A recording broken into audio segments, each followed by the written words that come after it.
Deixa eu só fazer um teste da tecnologia, porque você sabe que eu gosto de... parece que funciona. Ou não, né? Quase funciona, mas tudo bem. Vamos lá, eu vou tentar... Hoje eu vou pegar um tema que você já conhece bem, graça.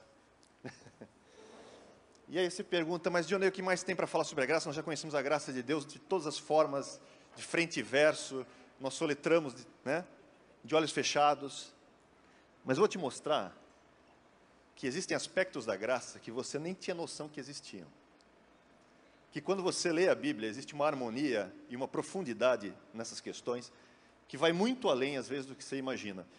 E esse tipo de conhecimento gera muito mais intimidade com Deus e gera um entendimento melhor ainda daquilo que você tem vivido, daquilo que Deus quer para você.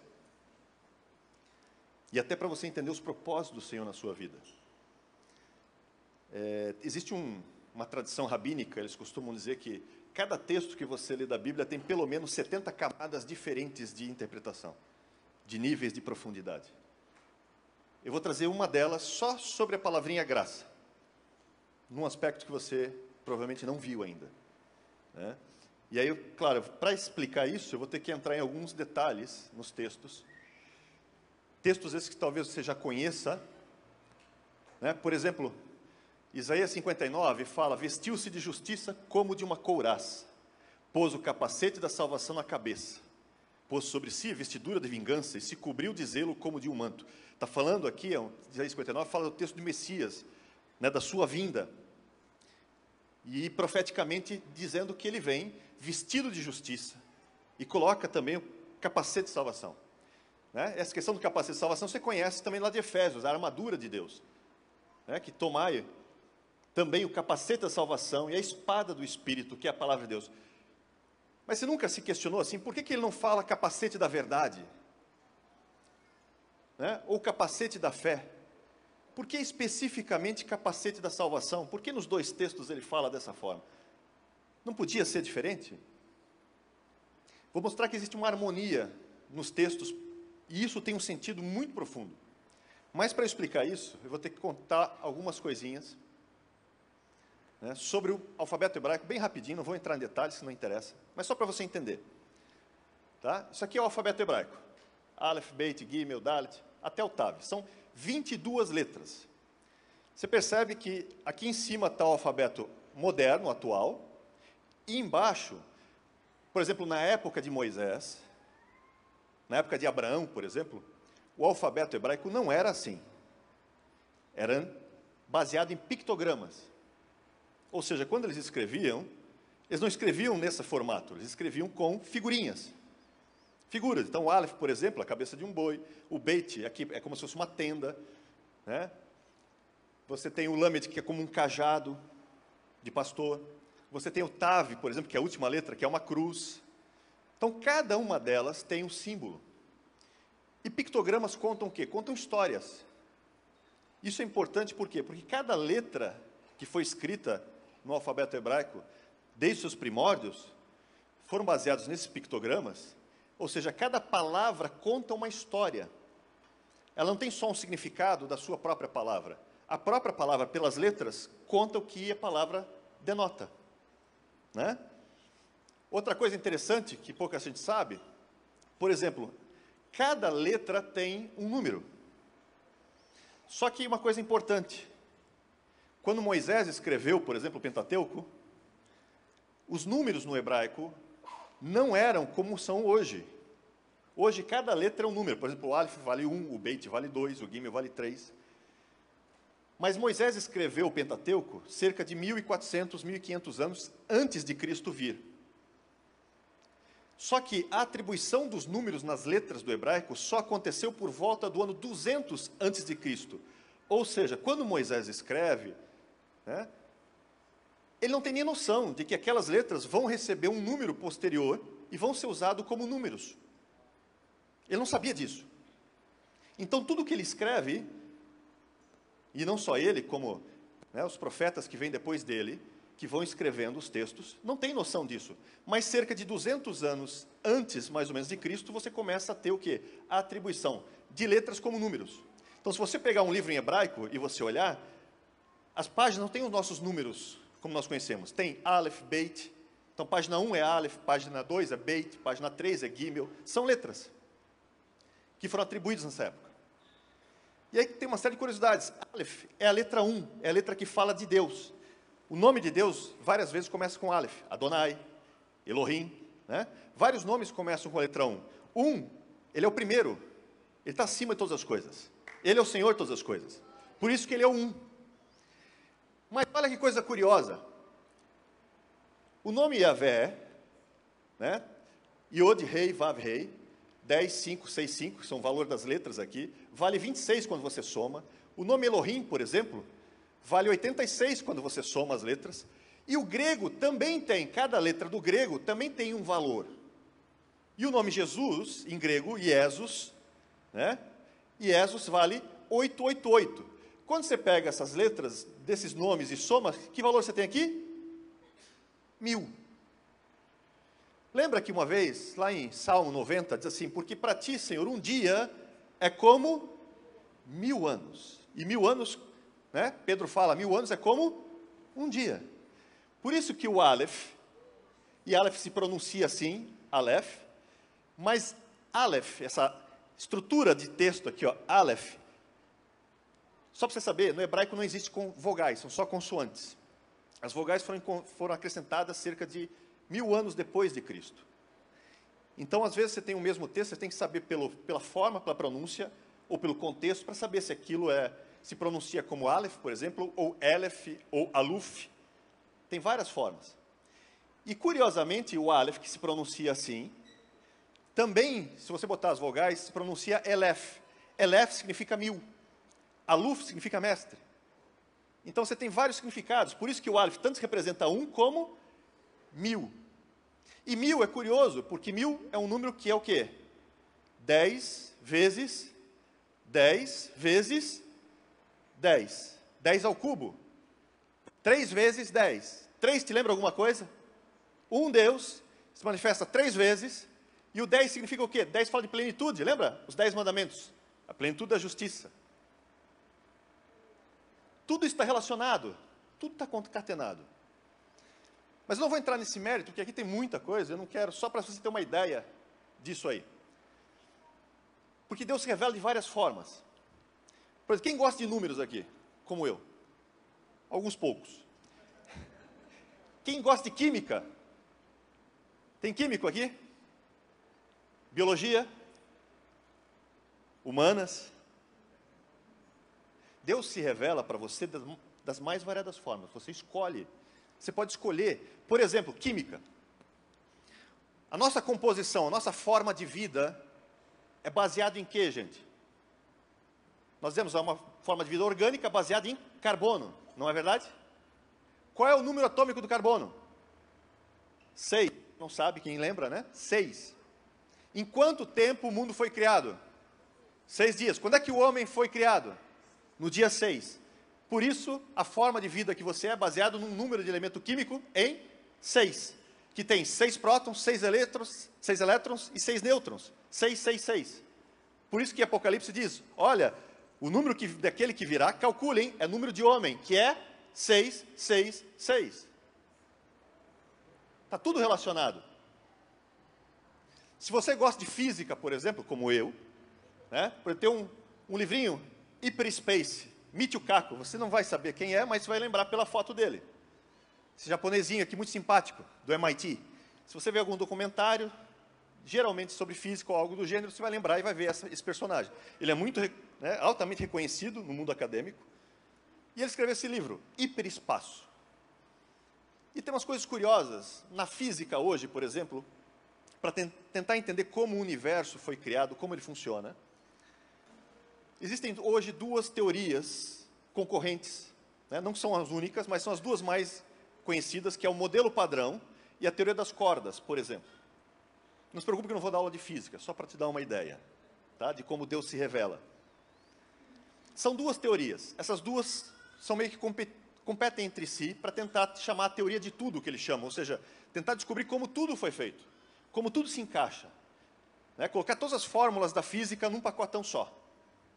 Então tem o modelo padrão correndo por um lado, por uma faixa, e teoria das cordas correndo por outro. Mas tem uma coisa curiosa, Michio Kaku escreveu esse livro aqui, Hyperspace, falando sobre a teoria das cordas. E ele faz aqui no texto, ele vai falar uma coisa muito curiosa, ele diz assim, olha, a teoria das cordas, não sei porquê, nenhum físico sabe porquê, mas precisa ter 26 dimensões. Só funciona com 26 dimensões, e essas 26, 16 são concatenadas, que viram 10 depois. Olha, se ele me perguntasse por que é, porque ele até fala, parece que é um número mágico, sabe? Parece que é um número, 26 é um número mágico que apareceu. Ele escreve isso no texto. Parece numerologia, uma coisa louca. Se me perguntar, é o nome de Deus. Yud, Rei, Vav, Rei. O nome dele vale 26. Ele está dizendo, quer saber como é que o universo foi feito? Quer saber como as coisas funcionam? Olha para mim. Olha para mim. Eu me revelo para você. Tem que ter 26 dimensões porque foi ele que fez. Mas não para por aí.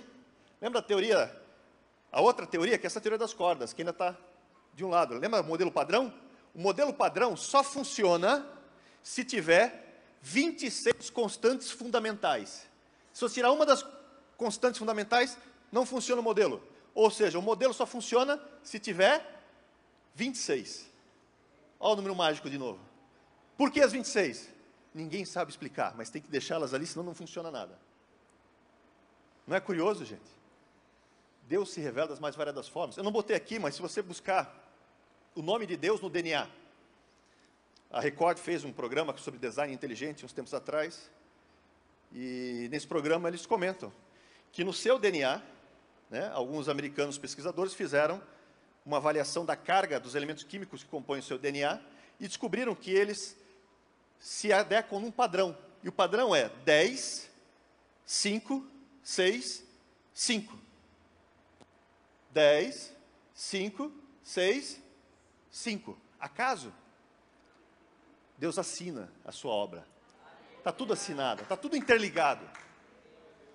Então tem várias formas de você, se você quiser conhecer Deus, Ele vai se revelar para você das mais variadas formas.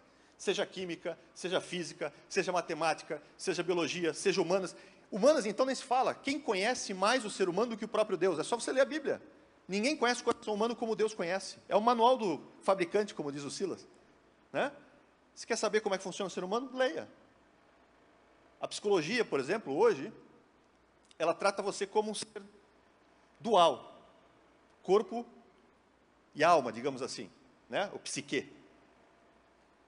E aí, você sabe que existem doenças da alma, doenças da psique, que somatizam e às vezes se manifestam no corpo, não é verdade?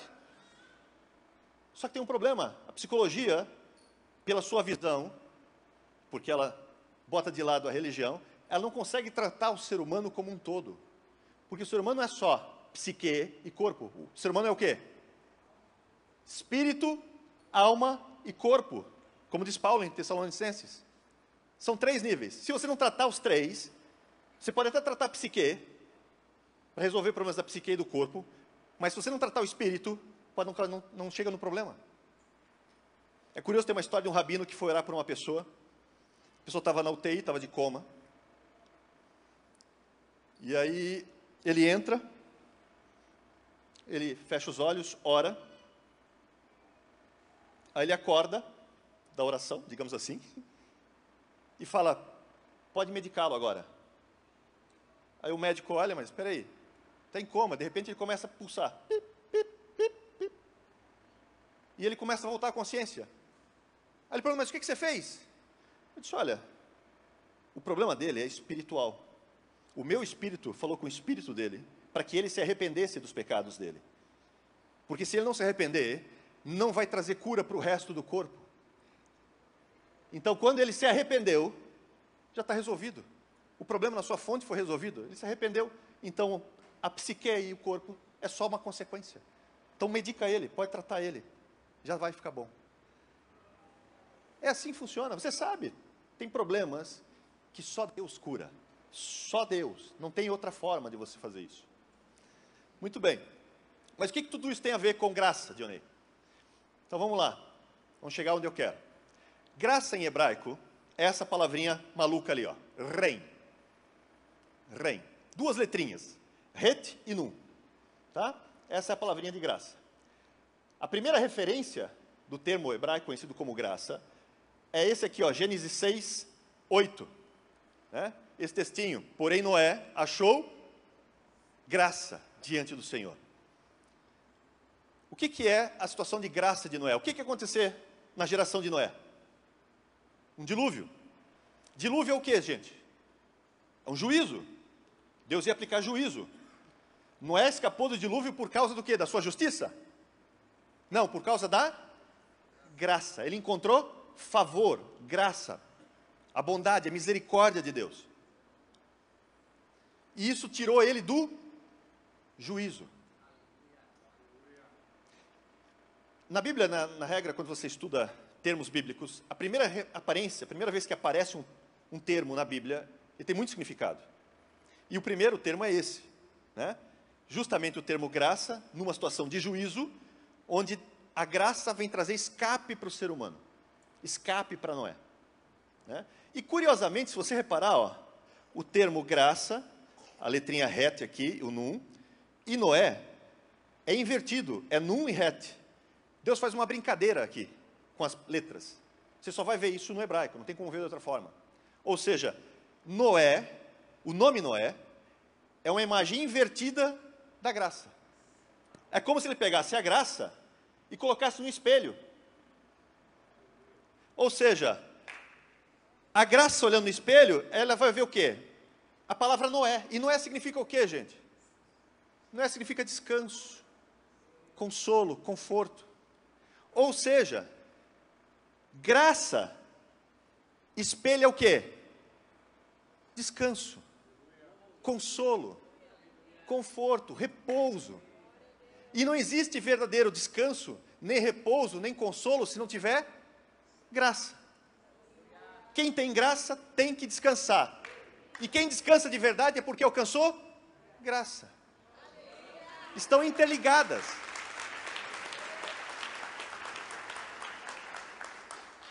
Por isso que Jesus diz, vinde a mim todos que estáis cansados, sobrecarregados, e eu vos aliviarei. Ele vai dizer, eu vou trazer descanso para vocês. Por isso que o autor de Hebreus fala que ainda resta um descanso para o povo de Deus. Você já pode descansar em Cristo? Sim. Mas você ainda vive às vezes atribulado? Sim. Mas vai vir um descanso que aí não tem mais tribulação nenhuma. É só esperar nele, porque você já está onde? Você já está na graça. Ou seja, a sua situação debaixo da graça é uma situação que já te leva para um descanso. Não tem, estão relacionados. Não tem como você tirar um do outro. Se você descansa, é porque você alcançou graça. Se você alcançou graça, aprenda a descansar, caso você não conseguiu ainda. Se você lê Noé, o nome dele é Noé, por quê? Porque ele trará consolo, descanso para o nosso trabalho, para a nossa fadiga. Ou seja, se você encontrar graça, você vai encontrar consolo. Por isso que o Espírito Santo é chamado de Espírito Consolador.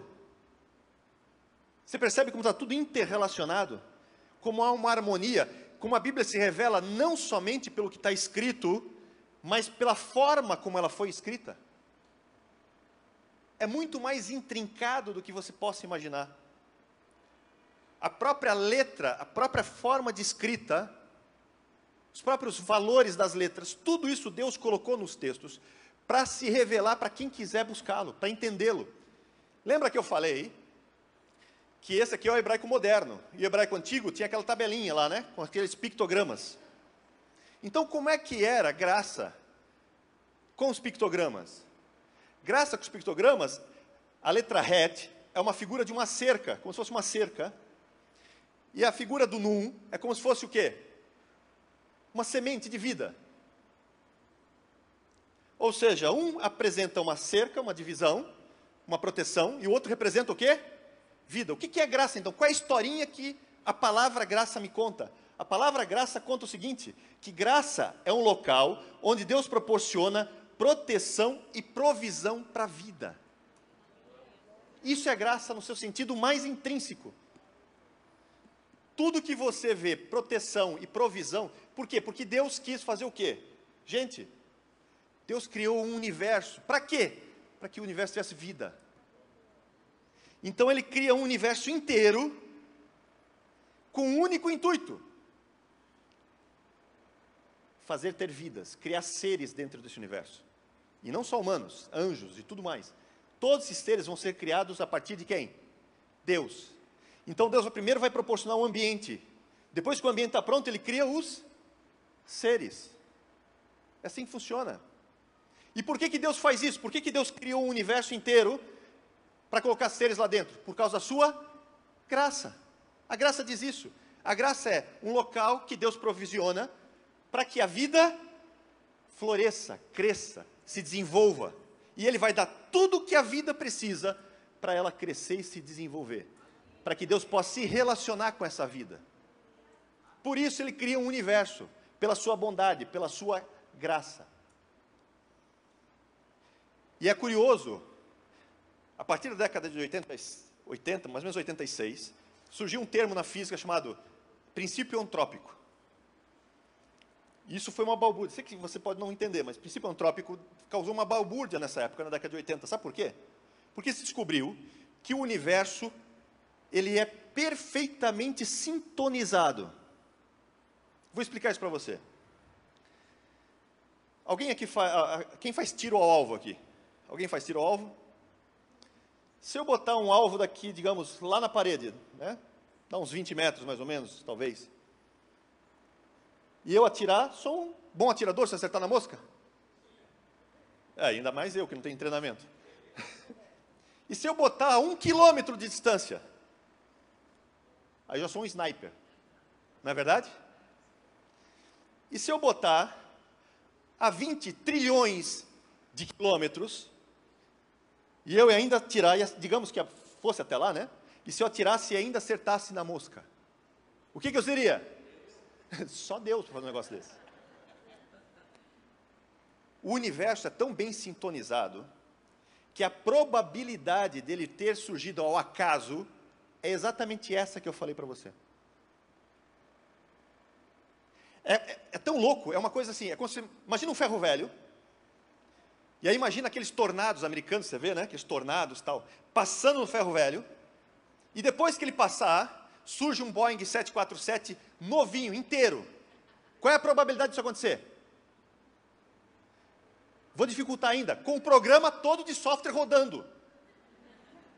Porque não é só estrutura, é informação. O seu DNA não é só estrutura, é informação. Qual é a probabilidade disso acontecer? Assim foi sintonizado o universo. O universo foi criado para que a vida florescesse.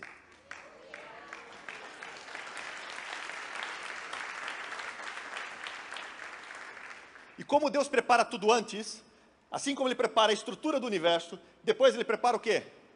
Um planeta. Vamos fazer a Terra agora. Mas nessa Terra, vamos preparar um negócio, vamos preparar um jardim aqui. E aí nesse jardim eu coloco o homem, e depois a mulher lá. Você percebe? Deus cria toda uma estrutura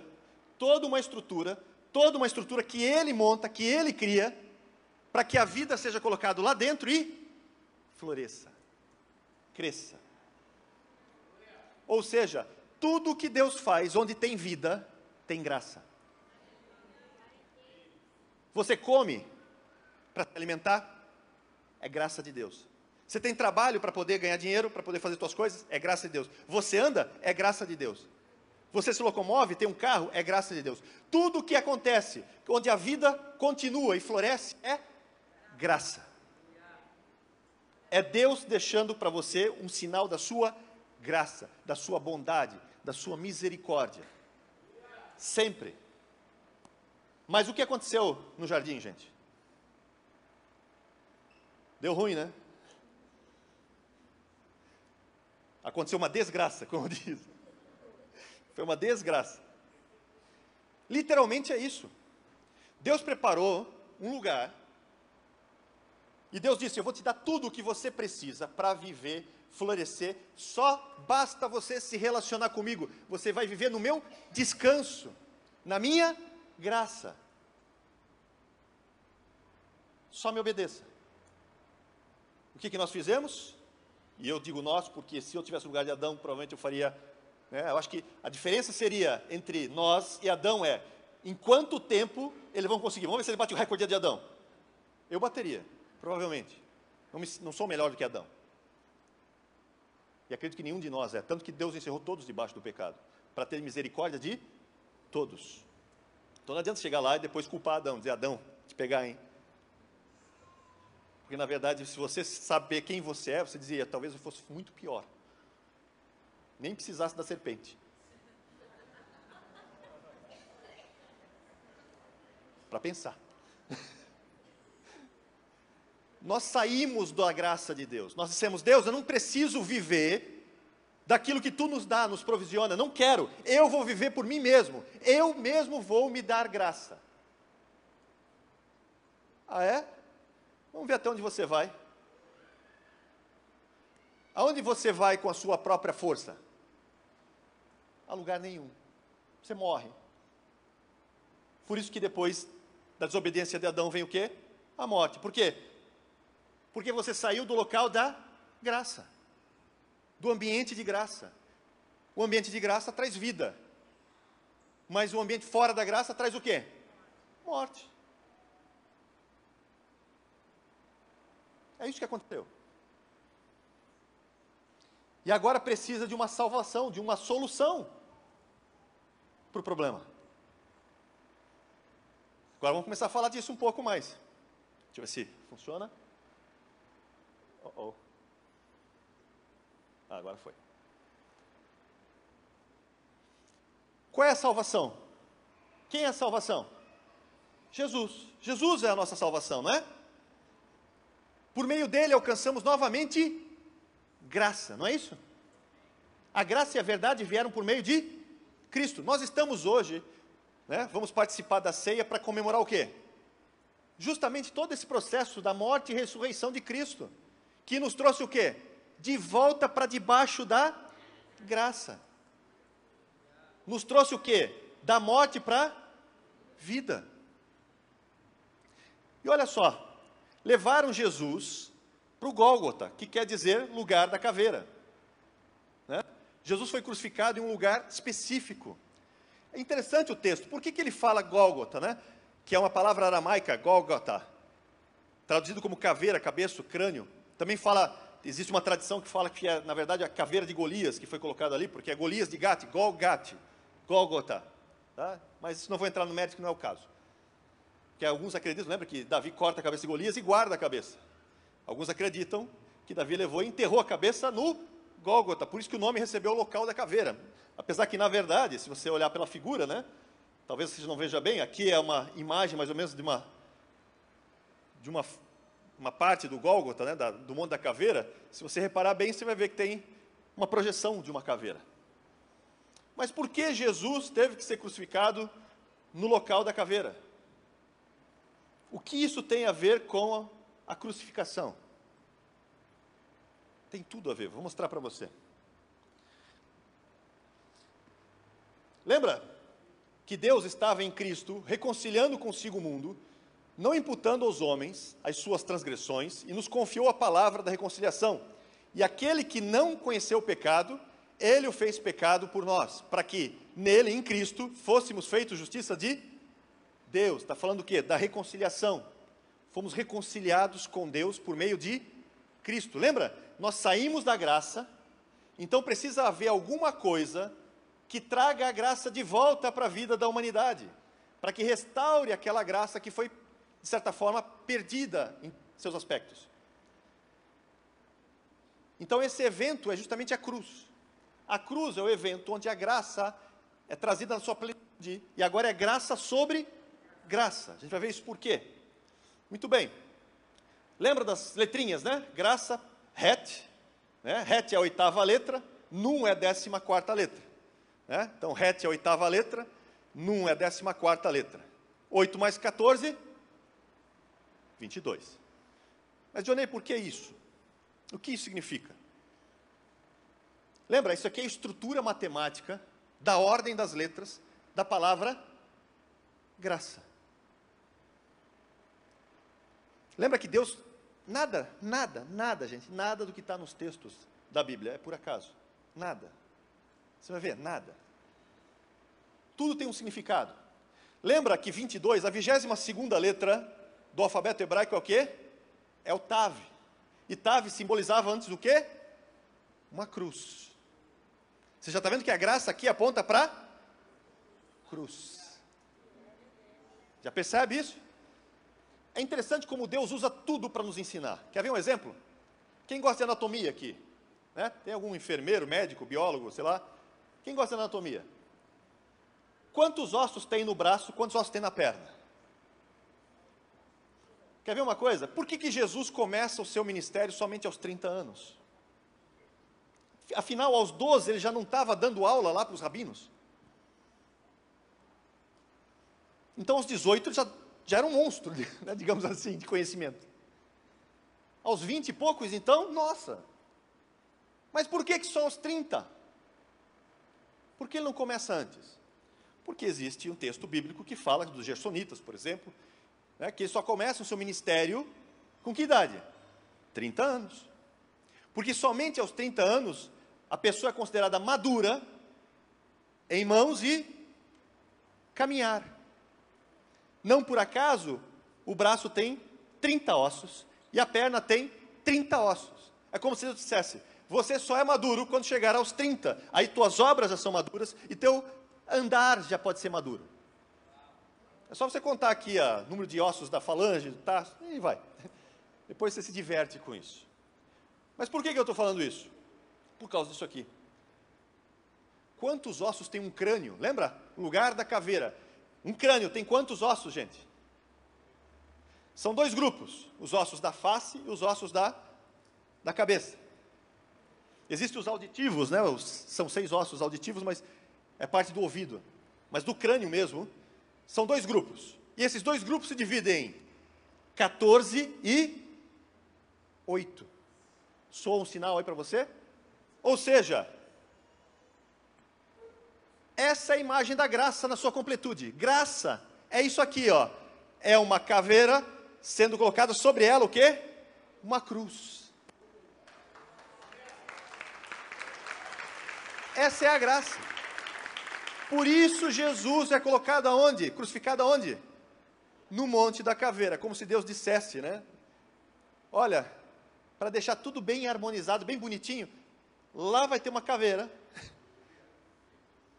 Porque a caveira representa a minha graça, 14 e 8, ou seja, a tua mente, sabe o que quer dizer? Que a tua mente, isso aqui, ó, que você tem, que você recebeu, onde está o seu cérebro aqui dentro dessa caixa craniana, isso é um símbolo da graça de Deus para você. Sempre que você olhar para o seu espelho e olhar essa carinha bonitinha que você tem, lembra, isso aqui é nitidamente, fisicamente, uma demonstração literal da graça de Deus sobre a minha vida. Você, cada um de vocês, é uma manifestação da graça de Deus aqui, ó. Não é por acaso que ele diz para colocar as suas leis, lá em Jeremias 31, 31, colocarei as suas leis aonde? Né? Que ele vai fazer a nova aliança. Na mente e no coração.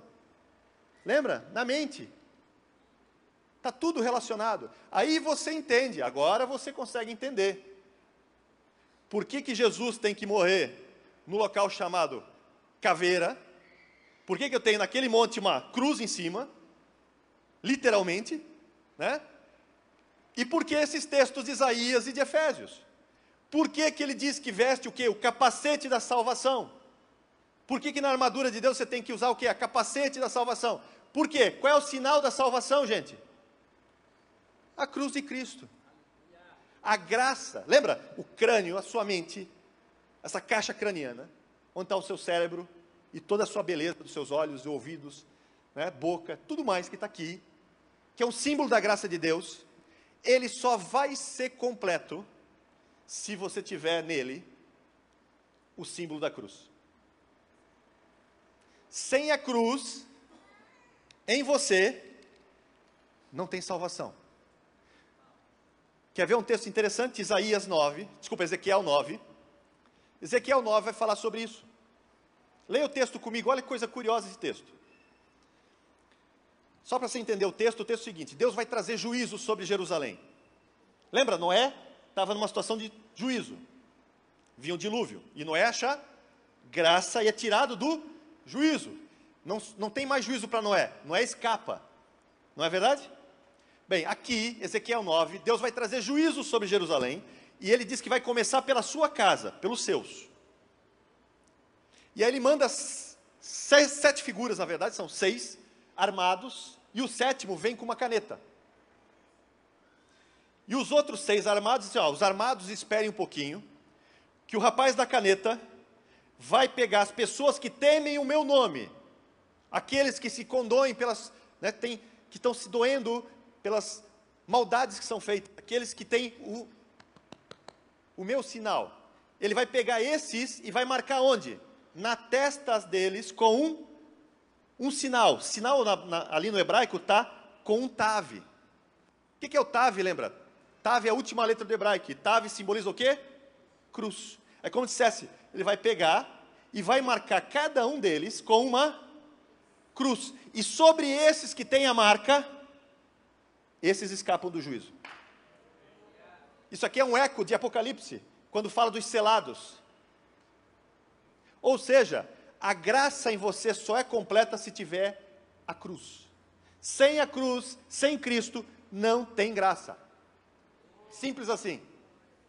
Não tem vida, não tem proteção, não tem provisão, não há esperança. A graça só alcança a sua plenitude por meio de Cristo.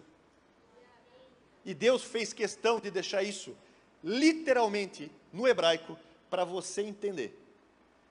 Por isso que você tem 14 ossos da face, 8 ossos cranianos, que somam 22, para você lembrar que tudo que você é relacionado, que se cortar sua cabeça você já não é mais nada, né?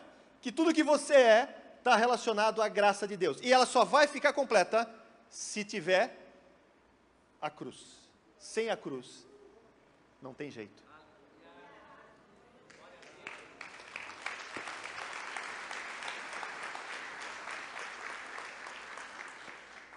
Percebe como os textos são, como é belo toda a construção, a harmonia de toda a construção bíblica. Como Deus, nos detalhes, nos mínimos detalhes, Ele se revela. Como tudo está concatenado. Como o capacete de salvação tem que ser capacete mesmo, tem que ser o capacete da salvação, não podia ser capacete da fé, não podia ser capacete da verdade, tinha que ser o capacete da salvação. Há uma harmonia em todos os textos. Lembra, a Bíblia foi escrita ao longo de pelo menos 1.500 anos, mais ou menos. Cerca de 40 autores, em 3 continentes distintos. Sinceramente, você acha que essa harmonia toda ia ser conseguida se não fosse uma obra divina? Sempre foi Deus. Sempre foi graça. E agora é graça sobre graça. E aí, como eu sou curioso, né? Já que graça no hebraico é ren, e a gente já viu tudo que ren significa, então deve ter alguma coisa especial para graça no grego. Charis. Eu fui pesquisar. A gente gosta de pesquisar. Deixa eu pular. Uma coisa que eu esqueci de falar sobre os 22 aqui, ó. 22, lembra, né? 8 mais 14, 22. 22 fala da cruz, mas também fala o quê? É a última letra do hebraico. Se é a última letra, ela representa o quê? Todo o alfabeto. É como se dissesse, na tua mente, na tua cabeça tem que estar o quê? Todas as palavras que Deus falou. Por isso tem que estar tudo na tua mente. Por isso que Paulo fala, habite ricamente em vós a palavra de Cristo. Lembra, a fé vem por ouvir o quê? A palavra. Quanto mais palavra você tiver dentro de você, dentro da sua mente, mais parecido com Cristo você vai se tornar. E esse é o propósito de Deus para você, para que você seja cada dia mais parecido com Ele. Cada vez mais. Tanto que Ele deixou isso literal. Lá em João, o texto fala assim, porque todos nós temos recebido da sua plenitude, Graça sobre graça. Porque a lei foi dada por intermédio de Moisés, mas a graça e a verdade vieram por Cristo. Graça sobre graça. O que isso significa? O que esse termo caris significa? Será que ele é um paralelo da graça do Antigo Testamento? Que lembra, sempre foi graça. A criação do universo é uma manifestação da graça. Né? O planeta Terra é uma manifestação da graça. Tudo que você tem e você é, né, é uma manifestação da graça. Bonito ou feio, é graça de Deus. Né? E Deus não erra. Então, considere-se já, né, como um sinal. Só falta o quê? Mantenha sempre Cristo. Isso é fundamental. E a palavra de Deus. Mas eu fui para o termo, né? Biblicamente. Que você tem que analisar essas coisas do alfabeto hebraico, do grego. Né? Tem gente que faz isso e vai fazendo para tudo, né? Nome de pessoa, etc, etc. Gente, já fugiu do escopo. Não é para isso. Essas coisas todas que eu falo, a questão matemática, símbolos, etc., só tem um sentido quando analisado nos textos bíblicos. Saiu dos textos bíblicos, é perigo. Não faça. Não faça. Foi nisso que caíram vários rabinos com esse misticismo até hoje, né? O pessoal da Kabbalah, em vários assuntos. Por quê? Porque saíram da palavra. Saiu da palavra, perdeu a âncora. Perdeu a âncora, qualquer vento te leva a qualquer lugar, inclusive sobre as pedras. Ancore sempre tudo onde? Na palavra. Por isso que eu vou falar de caris aqui, do grego, mas não vou falar sem citar a Bíblia. Assim como eu falei de graça, de rei, citando a Bíblia. Fora dos textos, fora da palavra, eu não boto minha mão no fogo, nada. Por mais bonito que seja o texto. Porque só a palavra de Deus é inerrante. Só ela. Fora dela, Muito bem. Tem um texto lá em Esther 2,17. E esse texto é curioso. O texto fala assim: o rei amou Esther mais do que todas as mulheres, e ela alcançou perante ele favor, rei, graça e benevolência, hesed, bondade, mais do que todas as virgens. E o rei pôs-lhe na cabeça a coroa real e a fez rainha em lugar de Vasti. A gente sabe, tem todo um simbolismo aí, o rei representa Cristo, né? Esther representa a igreja, tem todo um simbolismo que você pode aplicar aí. Né? Mas é curioso que o texto é assim: Esther alcançou do rei graça e bondade, benevolência. Hesed também é traduzido muitas vezes como misericórdia. E é interessante essas duas palavras, né? Ren, que nós estudamos agora há pouco, e uma palavrinha nova, Hesed, que é a misericórdia de Deus. Bem, existe uma versão, que é a versão Septuaginta. Tá? A versão Septuaginta é uma versão em grego que os rabinos da época fizeram, né, da palavra de Deus, do Antigo Testamento que eles tinham dos livros, que é usado por vários apóstolos. Por exemplo, o livro de Hebreus tem várias citações, todas elas vêm da Septuaginta. Paulo faz várias citações, todas elas vêm da Septuaginta. E a Septuaginta é o quê? É uma versão grega do que tinha sido escrito em hebraico. E aí eu fui olhar esse texto de Esther. Esse texto de Esther é o único texto que na versão da Septuaginta aparece o termo caris, graça, como nós conhecemos.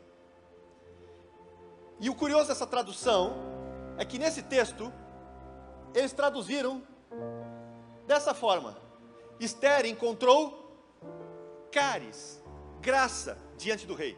O que eles fizeram? Eles pegaram rei e hesed, pegaram a graça e a bondade de Deus e juntaram no pacote. Esse pacote chamou-se o quê? Caris, a graça do Novo Testamento. Sabe o que é isso? É como se dissesse, é como se eu pegasse bondade e colocasse mais bondade, eu pegasse misericórdia e colocasse mais misericórdia, é como se eu pegasse favor e colocasse mais favor. Por isso que é graça sobre graça. Se já era graça antes, se sempre foi graça, imagina agora. Por isso que o texto diz que é a superabundância da graça. É a superabundância do amor, da bondade, da misericórdia, da benevolência de Deus. Tudo isso se resume nessas questões. E não é por acaso que a gente está comemorando hoje a ceia. que fala justamente disso, de tudo isso que aconteceu.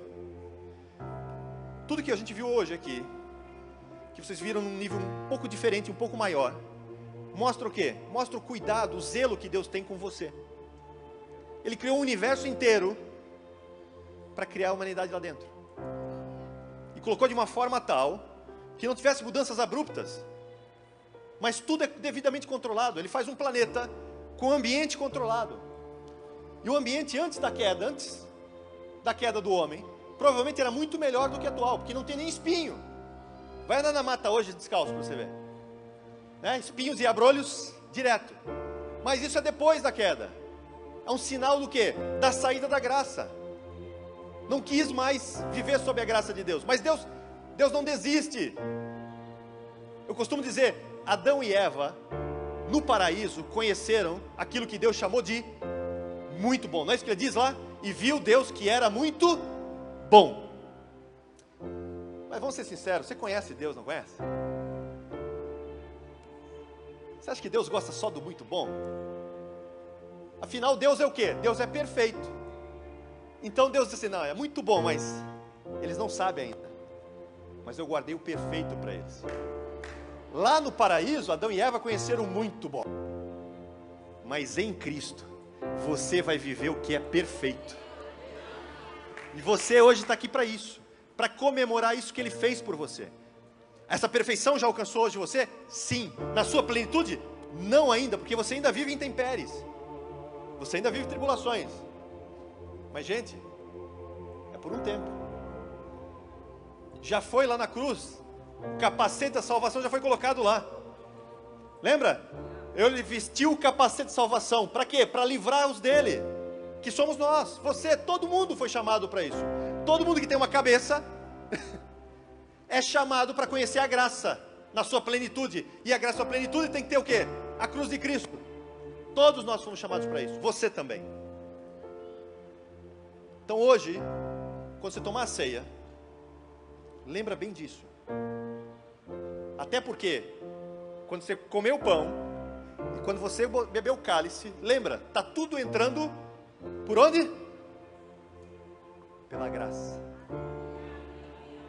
Sua cabeça é a graça de Deus, literalmente falando.